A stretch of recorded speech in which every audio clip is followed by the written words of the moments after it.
এই এঁচোড়টা আমাদের গাছের, এই কচি গাছের এঁচোড়টা দিয়ে করব এঁচোড়ের ডালনা, একেবারে মাংসের মতন খেতে হবে। তো চলো তাহলে আগে এঁচোড়টাকে কেটে নিই। তো দেখো এঁচোড়টাকে কেটে নিচ্ছি, আর এঁচোড়টা এতটাই কচি মানে তোমাদের কি বলবো, দেখেছো কতটা কচি এঁচোড়, তো খেতেও কিন্তু খুবই সুস্বাদু হবে। তো প্রথমে দেখো কেটে নিয়েছি, জলে দিয়ে দিয়েছি, আর আমি নুন হলুদ দিয়ে একটু ভিজিয়ে রাখবো, তারপরে এঁচোড়টাকে না সেদ্ধ করে নেবো নুন হলুদ দিয়ে। আর এইবার কড়াইতে দিয়ে দিয়েছি সর্ষের তেল, এঁচোড়টা আমি সর্ষের তেলে করছি। ফোড়নে দিচ্ছি একটু গোটা জিরে, তেজপাতা। যখন ফোড়নটা সুন্দরভাবে গন্ধ এসে গেছে, তখন আমি পেঁয়াজ আর রসুন একেবারে হ্যান্ড চপারে না চপ করে নিয়েছিলাম, দিয়ে দিলাম।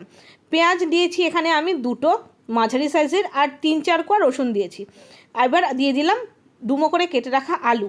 আলু একসাথে পেঁয়াজের সাথে ভেজে নিচ্ছি, তাহলে কি হবে, আলু একবারে ভাজা হয়ে যাবে। এদিকে দেখো এঁচোড়টা সেদ্ধ করে নিচ্ছি।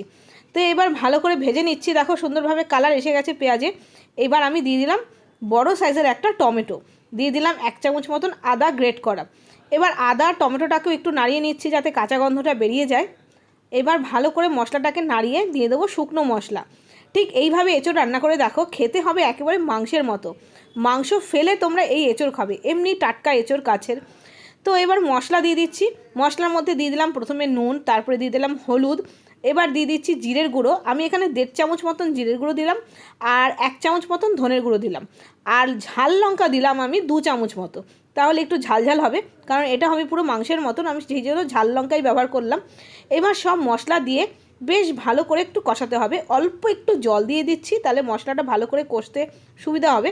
গ্যাসের ফ্লেমটা মিডিয়ামে রেখে আমি প্রায় 5 থেকে 7 মিনিট মশলাটাকে ভালো করে কষিয়ে নিয়েছি। মশলা কষালে কিন্তু রান্নাটা খুব টেস্টি হয়।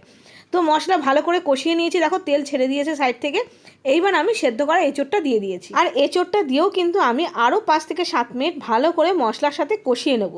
যতটা ভালো করে কষাবে রান্নাটা কিন্তু ততটাই টেস্টি হবে, আর এই রান্নাটা কিন্তু একেবারে মাংসের মতনই খেতে হবে। তো এবার দেখো মশলার সাথে ভালো করে এঁচোড় কষানো হয়ে গেছে। এবার আমি ঝোল দিয়ে দিলাম, ঝোলটা দিয়ে নাড়াচাড়া করে এবার গ্যাসটাকে একেবারে সিম করে ঢেকে দিচ্ছি 5-7 মিনিটের জন্য।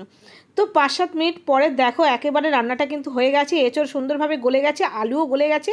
দিয়ে দিচ্ছি একটু ঘি, আর তার সাথে দিয়ে দিলাম একটু গরম মশলা। আর এখন আমি কিন্তু গ্যাসটা বন্ধ করে রেস্টে রেখে দেবো 5 মিনিটের জন্য। বেশ ভালো করে ঘি আর গরম মশলার গন্ধটা এঁচোড়ের মধ্যে এসে যাবে। এইবার দেখো ভালো করে রেস্টে রাখার পরে কিন্তু আমি সার্ভ করে দিয়েছি এঁচোড়টা, আর একদম গরম গরম বানিয়েছি, একদম গরম গরম ভাতের সাথে এই এঁচোড়ের এই কষাটা খেতে কিন্তু দারুণ লাগবে। ঠিক এইভাবেই তোমরা বানাও। আজকে এই পর্যন্তই, দেখা হচ্ছে আরও নতুন নতুন রেসিপির সাথে। ততক্ষণের জন্য বাই বাই।